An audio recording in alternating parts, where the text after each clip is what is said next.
আজকে ডাব্লিউবিপিএসসির একটা নোটিশ আমরা পেয়েছি, সেটাকে আমি তোমাদের সঙ্গে একটুখানি ডিসকাস করব।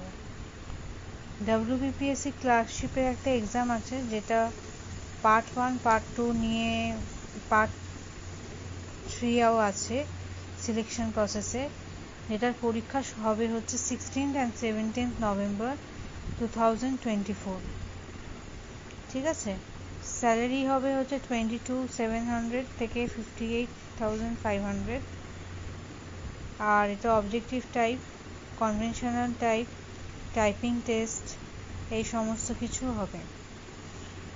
পোস্ট নেম হচ্ছে ক্লার্কশিপ, এটা ডাব্লিউবিপিএসসি থেকে হ্যান্ডেল করছে। বিস্তারিত সমস্ত কিছু জানার জন্য wbpsc.gov.in